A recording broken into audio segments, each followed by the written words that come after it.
Be Me 34 beekeeper, not the romantic kind you see in photos, with a flower meadow and a little wooden sign that says local honey, just a guy with 47 hives, 2 acres of land outside of town, and hands that smell like smoke.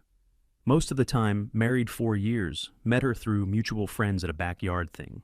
She was funny and direct, and I liked that. Immediately, she works HR at some mid-sized company. Downtown, her job is basically correcting how people behave at work, filing reports, mediating conflicts, sending emails with a lot of per our last conversation energy. She's good at it. She has this way of staying completely calm when someone is escalating at her, just waits them out. I respected that about her from the start, thought we were pretty well matched that way. Both of us on the quieter side, both of us comfortable with a slow kind of life. We weren't the couple that went out every weekend or had a packed social calendar, more the kind of people who stay in, cook something, argue mildly about what to watch, go to sleep. Fine life, not exciting by any metric, but genuinely fine. The property I have is about 20 minutes from town. Previous owner had a small orchard, mostly gone now, but a few of the apple trees are still there. I keep the hives along the tree line on the east side, where they get morning sun. The work is physical and slow, and requires attention. You can't rush it, and you can't fake it. Bees know the difference between someone who's paying attention and someone going through the motions. I learned that in my first season, and it stuck with me as a general philosophy about most things anyway. The first 2 years of marriage were good. We got into rhythms. I'd be up before she was most days, out to the hives at first light. She'd make coffee, take her time getting ready, drive into town. Evenings I'd usually have something started for dinner. By the time she got back, she'd change, come sit at the kitchen table, talk about her day while I finished cooking. I'd talk about whatever had come up with the hives. If anything notable happened, she asked questions about the work. She was actually curious, even though it wasn't her thing. Asked about why some colonies were more aggressive than others, about how you knew when a queen was failing, about the different honey varieties and what made them different. I liked that she asked. It made the work feel like it mattered to someone other than me. Things were solid. Then somewhere in year 3, the podcast started. I can't remember exactly when I first noticed. Think she mentioned something at dinner one evening, used a phrase I hadn't heard before. Something about emotional labor being unevenly distributed in heterosexual relationships. I asked what she was listening to. She said a podcast about feminism and relationships. Her friend had recommended it. I said, okay, didn't have a strong feeling either way. She could listen to whatever she wanted, but the vocabulary started changing gradually over the following weeks. Words like autonomy and invisible burden and relationship dynamics started appearing in regular conversation. I started noticing that the conversation was more often about what I wasn't doing than about anything that had actually happened. She'd come home, and instead of talking about her day, she'd open with something she'd heard on the commute about how men in relationships don't carry their share of the mental load, or about how women are conditioned to shrink themselves in partnerships. I'd listen, give my actual opinion if she asked, and mostly let it go. I wasn't going to start arguments about a podcast. But I noticed the shift. It was subtle. She wasn't suddenly a different person. But there was a background irritation that hadn't been there before. Like she was looking for evidence of something, checking to see if I matched a profile she'd been handed. Her friend had always been around, but became more present around this time. She works at a yoga studio, very certain about everything, talks in a way that makes you feel like you're already wrong before you open your mouth. Not malicious exactly, just relentlessly sure of herself and her read on things. I don't think she's a bad person. I think she found a framework that made sense of her own life and then assumed it was the one-size model. When they got together, the energy in the house would shift, not in a way I could name, precisely just in a way where I felt slightly like a subject being discussed rather than a person in the room. I'd usually find something to do, elsewhere workshop, porch, walk the property line. Not because anyone asked me to leave, just because the air was different and I didn't want to be in it. One evening I came in from the east side, jacket still on, smoker on the porch. She and her friend were at the kitchen table with a bottle of wine. Open they went quiet when I walked in. Not a guilty quiet, more the kind of quiet that happens when a conversation has been going on for a while, and a third party arrives. I got a glass of water, said, hey to the friend, said, hey to my wife, went to the other room to read, heard talking resume behind me, lower than before. At some point, I caught the friend's voice saying something like, you deserve to know who you are outside of this. I didn't hear my wife's response. I didn't try to went to bed before the friend left. That was probably about a month before the announcement. I call it the announcement, because that's really what it was. She sat me down one afternoon, same spot at the kitchen table where we've had every significant conversation since we moved in. Hands folded, posture straight, said she'd been thinking for a while, and she needed to take a solo trip, not a vacation. She was clear on the distinction. A solo trip 2 weeks somewhere in the mountains, hostels, no fixed plan. She needed to prove to herself she could exist outside of the relationship on her own terms. She needed space to figure out who she was. As an individual, I took in what she said, asked if something was wrong between us. She said no, this wasn't about me. It was about her, about rediscovering who she was, outside of the structure we'd built together. I thought about it for maybe 3 seconds, said okay. Asked if she wanted a ride to the station, or if she was taking the car. She stared at me, genuinely looked like I'd answered in a language she didn't expect. Asked if that was really my whole reaction. I said I wasn't sure what other reaction she was looking for. She wanted to be independent. I wasn't opposed to that. So she should go. She said she expected me to push back at least a little. I said I wasn't going to argue against her doing something. She said she said something about how the whole point was partly to see how I'd respond. I said that's not the same thing as a reason to go. She didn't have a response to that right away. I could see her recalibrating something internally. Then she said, fine, said she'd leave at the end of the week. I said that was fine. The week before she left had a slightly charged atmosphere, but nothing dramatic. She was packing, researching trail routes, reading hostel reviews. I was in the middle of a stretch of mid-season inspections on most of the colonies. We were mostly in the same house, doing different things. Couple of normal dinners, normal evenings. One of those evenings she was on her laptop researching the route trail conditions, hostel ratings, what gear she'd need. I was reading at the table nearby. At some point she looked up and said something like, "Aren't you even a little worried?" I asked what she meant. She said about her going alone, staying in hostels, not having a plan. I said I trusted her to handle herself. She looked at me for a second like she was trying to figure out if that was a compliment or not, then went back to the laptop. She mentioned once that her friend was thrilled about the plan, said it was exactly what she needed to do. I said I hoped it would be good for her, meant it genuinely. The morning she left, I was already out at the hives. By the time she was loading the car, she came out to the fence line, one bag already in the back seat, called my name. I pulled off the veil and walked over. She looked at me like she was waiting for something to happen, a speech maybe, or some kind of expression. She'd been anticipating. I told her to drive safe and send a message when she got there. She said okay, got in the car, backed down the driveway and turned toward the road. I watched the car until it turned at the bend, put the veil back on, and walked back to the hive. I'd been working. There was a colony in the 3rd row that had been behaving unusually for about a week. Population seemed fine from the outside. Activity at the entrance was normal, but something felt off in the way. You notice things after you've been doing the work long enough. I spent a good 2 hours going through it. Frame by frame found the issue. Eventually Queen was present, but her laying pattern had become irregular, spotty in a way that suggested she was declining. Marked the hive, made notes, decided to give it another week before deciding whether to re-queen. By the time I came in and made coffee, she'd been gone for 3 hours. Scrambled some eggs, read through my notes from the morning, made a list for the supply store, completely normal day. She texted around 4 in the afternoon, said she'd arrived. Hostel was small but clean. Mountains were exactly what she'd hoped, sent a photo of the view from her room window. It was a nice photo, the kind of mountains that look like someone arranged them. I wrote back, "Good, glad you made it safe. View looks worth the drive." She said, "Thanks, that was it." For the evening next morning, same routine. Up before light, coffee, out to the hives.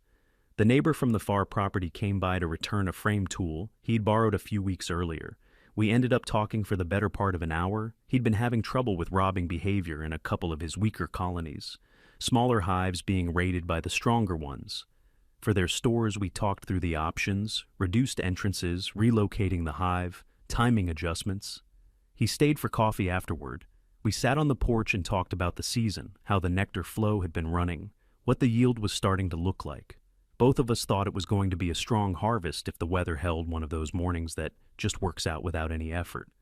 My wife sent a photo around midday, a trail she'd done. Fog still sitting in the valley below the ridge, wrote something like, I already feel different out here. I looked at the photo, wrote back, looks like good hiking weather. She sent a thumbs up. I put the phone down and went back to what I was doing. I want to be clear about something here, because I can see where it looks like I'm being deliberately cold. I didn't know what I was supposed to be writing to her. She had told me the trip was for her independence and her sense of self. The version of me who texts her 14 times a day, asking when she's coming home, is not respecting that. So I wasn't doing that. I was taking her at her word. Whether she actually meant the words she used is a different question. Days were full, regardless. The supply store run took most of one morning. A colony I'd been watching for swarm preparation needed attending, found a queen cell, made the call to do a split setup. A nuke with the frame and a decent population of nurse bees gave them a chance to raise their own queen from the cell. That's a whole process that takes attention and follow-through. Over days had dinner one evening at my neighbor's place. His wife made a big pot of something. We sat around the table and talked about normal things. Land prices going up in the area, their son who'd recently moved for work, whether the dry stretch was going to affect the late summer flow, drove home around 10. The dog that had been showing up for a few weeks came around when I pulled in. I gave it some food and left the porch light on, went to sleep in the morning. I found it asleep on the porch mat. I stepped over it, made coffee, went to the hives. It was still there when I got back, starting to feel like a decision was being made for me. She texted that night, but I was already out. Saw it in the morning. She said she'd met some interesting people at the hostel, a couple doing a long cross-country route. A woman who'd been traveling solo for a month said it was strange in a good way to talk to people with no shared context.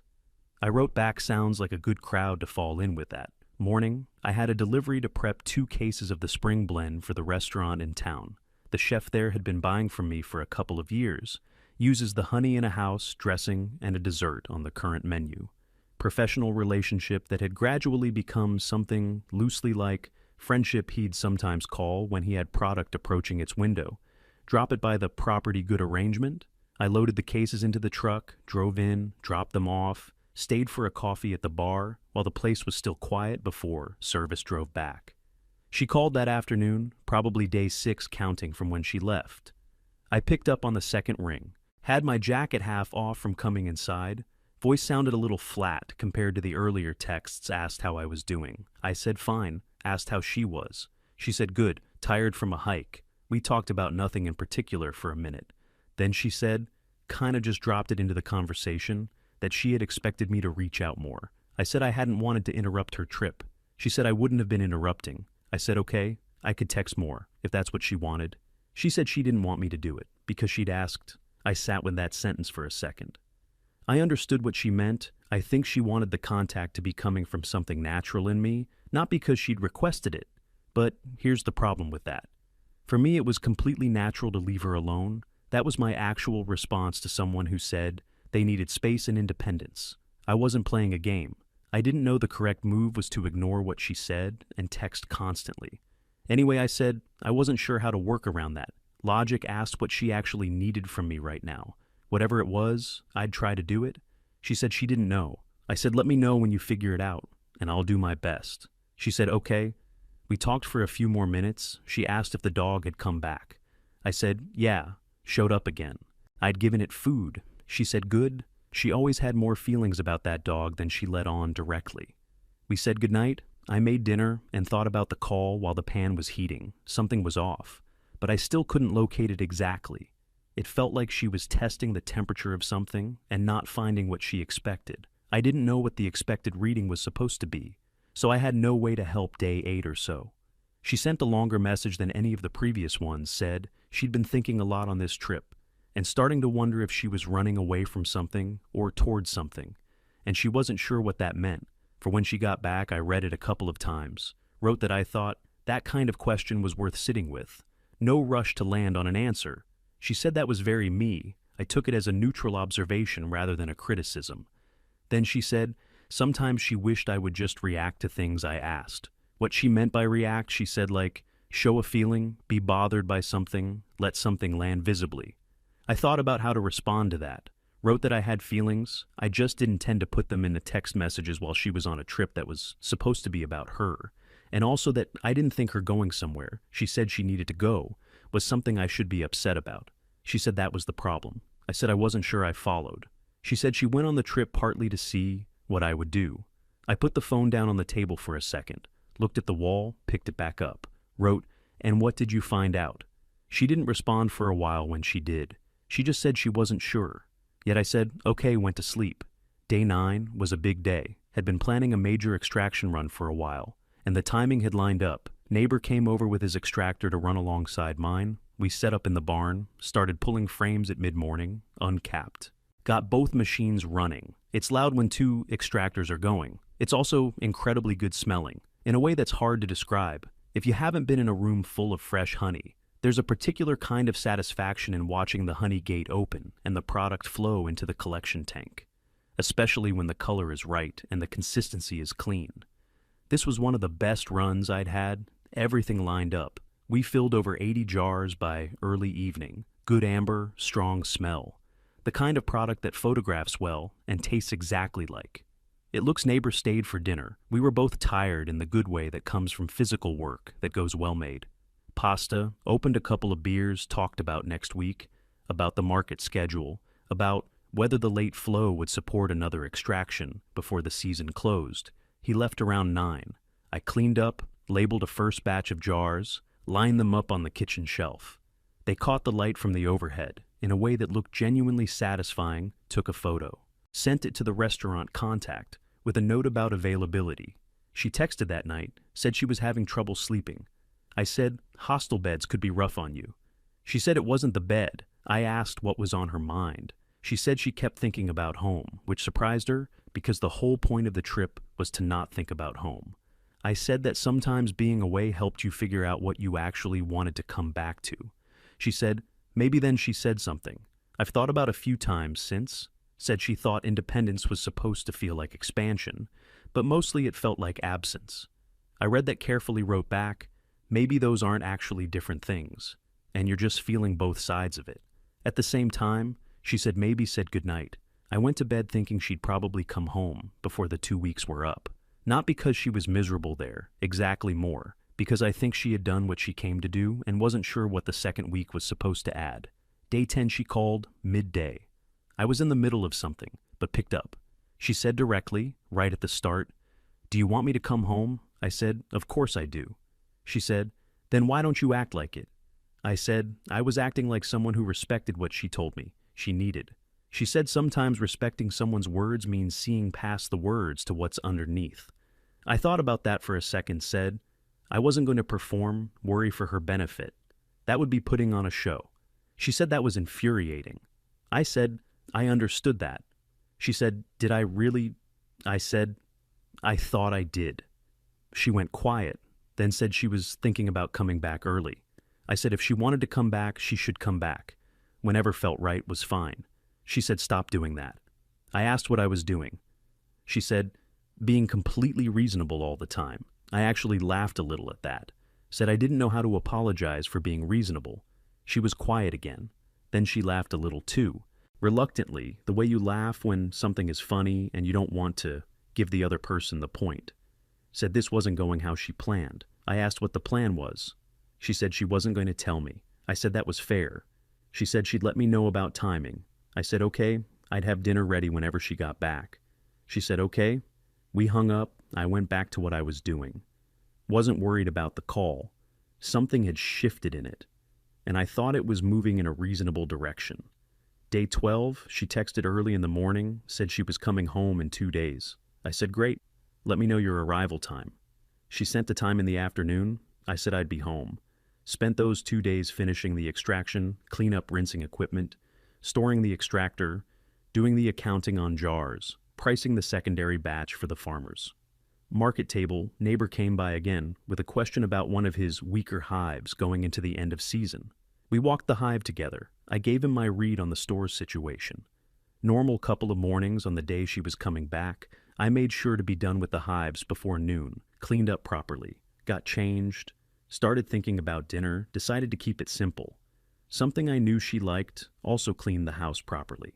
Not because I'd let it go, just because it seemed like the right thing to have done by the time she walked in, wiped everything down, changed the sheets, put fresh towels out.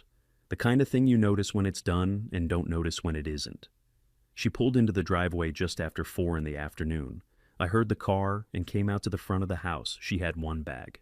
Looked tired in a way that wasn't about the drive, the kind of tired that comes from thinking too hard for too long. I took the bag from her, asked how the drive was. She said long. I said those mountain roads do that. We went inside. She stopped in the kitchen doorway for a second and looked at the jars lined up on the shelf. I had arranged the good ones from the harvest. Maybe 30 jars in 2 rows. The light was good at that time of day. They were catching it. She stood there just looking at them for a moment. I asked if she was hungry. She said not really, asked if she wanted tea. She said yes. I put the kettle on. She sat down at the table. I brought the cups over when it was ready. Sat across from her. Asked how it was. Overall, she said it was a lot to process. I waited. She said it wasn't what she expected. I asked what she expected. She said she thought she'd feel more certain about things by the end of 2 weeks, more clear on things. Instead, she'd spent most of it arguing with herself. I said sometimes trips are like that. The clarity comes later. She held her cup, said her friend had texted her multiple times over the whole 2 weeks checking in, telling her she was brave, that this was so important. Said at a certain point the cheerleading started feeling exhausting, like the support was more for the idea of what she was doing than for her actually doing it. I said, sometimes encouragement can feel like pressure with nicer packaging. She looked at me, said, yeah, exactly like that. She said her friend had a way of making her feel like she needed to be having a breakthrough at all times, like any moment that wasn't revelatory was a failure to lean in properly. I didn't say anything to that. She said she'd had one long conversation with the woman traveling solo.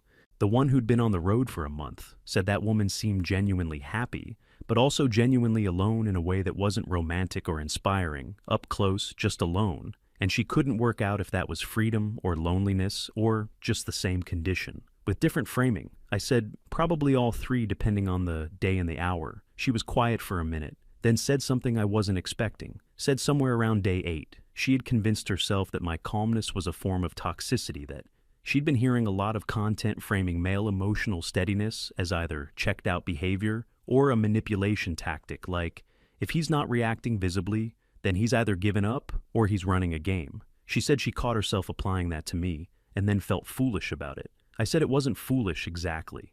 If you listen to a framework long enough, it starts applying itself automatically to everything you look at. She said, right, said. She kept trying to categorize me and I wouldn't fit anywhere. She was given, I said I was just at work. She actually smiled at that. A real one, not the polite kind, said. She knew, said somehow that was more disorienting than if I'd been obviously miserable waiting for her. We sat for a while after that. Not uncomfortable, just 2 people who had been in different places for nearly 2 weeks, sitting in the same room. Again she went to shower. I started making dinner. She came back looking more herself, hair still damp. In her actual home clothes we ate at the table and talked about practical things, whether the farmer's market was worth doing next month, the car's oil change, the dog that kept showing up. She said we should just officially get food for the dog and commit to it. I said we'd basically already been doing that for a month. She said then we should just admit we have a dog. I said fair enough, we have a dog. Apparently she went to bed earlier than usual. I cleaned up, went out to the porch for a while, clear night. Warm enough to sit without a jacket. The hives were quiet the way they get after dark. That low hum you can barely hear if you know to listen for it. I thought about the 2 weeks not with anger or satisfaction or any strong feeling, just turned it over. The way you turn over a frame to look at both sides. She had gone to find herself, and found a lot of questions instead of answers, and found that I wasn't the thing she'd been told I probably was. I didn't know yet if that was good or complicated for us, thought it was probably both. At the same time, went inside, went to bed. The following days were adjustment, nothing dramatic, just recalibration. She went back to work, I went back to the hives. She was quieter than usual in the evenings, but not a withdrawn quiet, more like someone who has a lot running in the background while they do regular things. Her friend called a couple of times during that period. I noticed the calls were shorter than they used to be. My wife would give brief answers and wrap it up without the long kitchen conversations that used to follow. One evening she mentioned that her friend had told her she'd sabotage the trip by coming home early, that she'd let herself get pulled back in. I was washing a jar at the sink when she said it asked what she said back. She said she told her that wasn't what happened, that nothing had pulled her back in, she'd just been done. Friend had something to say about that, about patterns and comfort and not recognizing the cage my wife said she'd left it there. Then she said she'd been thinking about how much of the past year had been her listening to voices that weren't hers, taking their read on her situation and applying it to her actual life like it was a match. I put the jar down, said, "I thought that was a clear-headed thing to notice," she said. It cost her an expensive trip to notice it. "So, maybe not that clear-headed." I said, "Sometimes that's just the price." She said, "Yeah." I asked if she'd still recommend the mountains. She said yes, but for the hiking, not for the self-discovery. I said that's usually how it goes. Anyway, she said, probably things kept settling after that.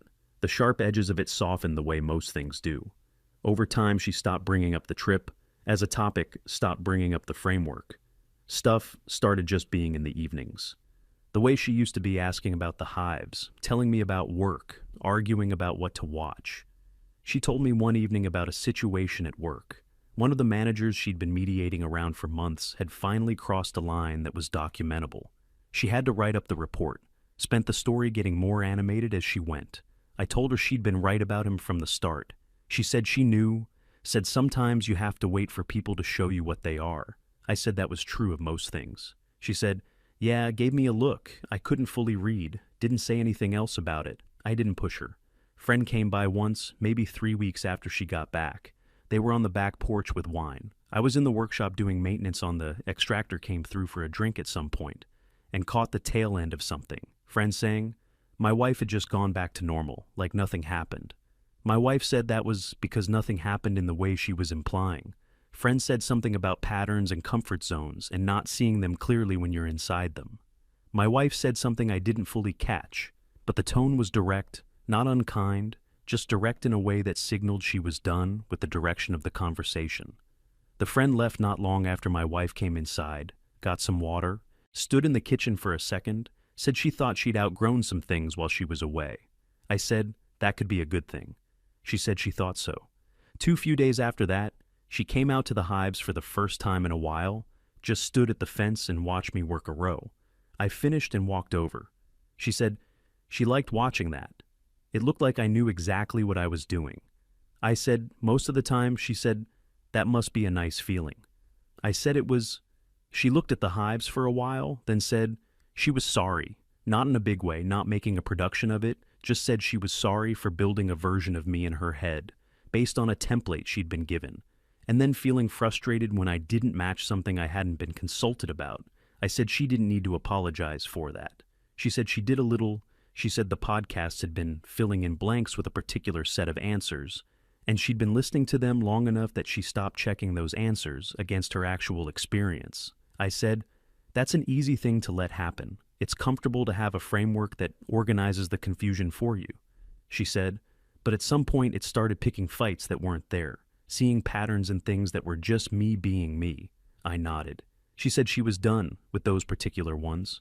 Not with the broader ideas necessarily, just with that specific source. I said that seemed reasonable. She said I didn't have to be diplomatic about it. I said I wasn't being diplomatic. I genuinely didn't think all the ideas were wrong, just that they'd been applied badly to a situation that didn't fit the template. She looked at me for a second, said, okay. She went back inside. I went back to the hives. The season ended strong, best harvest in 3 years. By a clear margin, the restaurant doubled their standing order for the following year. I added 2 new colonies over winter from the split that had worked out. Well, things kept going, things kept being fine. She's still at the same job, still comes home with stories about correcting people's behavior and navigating whatever the current drama is. I'm still at the same hives, still coming home smelling like smoke.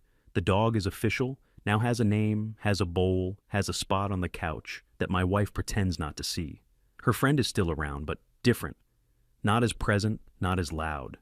When she is, the podcasts are probably still on her phone somewhere. I don't ask, not my business what she listens to. I think about the trip sometimes when I'm working a row in the mornings, not with any strong feeling attached, more like an interesting stretch of time to look back at. She left to find herself, and found mostly that she didn't know exactly what she was looking for. She came back and the house was clean. The honey was jarred. The dog had been fed. I hadn't been sitting in the dark waiting for her. I had just been here doing the work. That's really what the whole thing came down to when I strip everything else away. Not any grand statement about independence or feminist frameworks, or who needs who. Just the fact that I was already okay, had been okay the whole time, didn't need her absence to discover that already knew it. She needed the trip to work out what she needed, and part of what she found out was that she'd been handed a map to a place that didn't quite match the territory she was actually in. I'm not going to editorialize too much about what that means in the bigger picture. I'll just say the hives are full. Heading into next season, found a good spot for 2 new colonies on the west edge, where there's more clover cover. Spent a morning prepping the ground, getting the stands leveled, good work, the kind that pays off quietly. Over time, the dog has decided the porch is hers, at specific hours, and will stare at me if I try to sit in the wrong chair. My wife bought it, a proper bed, put it inside, near the back door. Dog sleeps there most nights. Now my wife came out last week to watch the evening inspection, stayed for the whole thing this time. Not just a few minutes at the fence, asked questions, remembered details from months ago, when I'd explained something about queen behavior on the walk back to the house. She said she thought she understood why. I liked the work. I asked what she thought. The reason was, she said, because it rewards you for paying attention. I said, yeah, that's most of it. She said that was rare. I said it was. We stood there for a minute in the evening. The light was going sideways through the apple trees. The hives were making that low sound they make when everything is in order. She said something I didn't catch at first. I asked her to repeat it. She said she was glad she went. I said good. She said, but not for the reason she thought she was going for. I said, yeah. Those trips usually work like that. She looked at me, said, did you know that? Before I left, I said, I had a feeling she asked why I didn't say anything. I said because you had to go find out yourself. She was quiet for a second, then said that was either very wise or very annoying. I said, probably both. Depending on the day, she shook her head, not upset. Just the gesture people make when they don't have a comeback.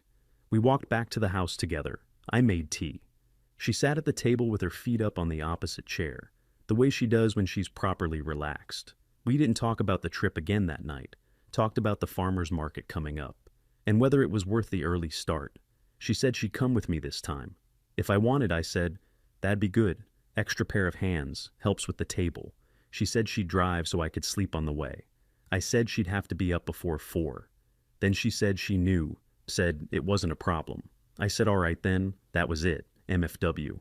I gave my wife 2 weeks of independence, and she came home to find out I hadn't spent any of it suffering, just working, eating, sleeping, waking up, working again, steady the way I've always been.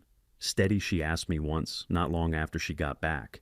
If I ever got lonely out there in the mornings, I thought about it. Honestly said, not really, the work kept you company in a way that was hard to explain.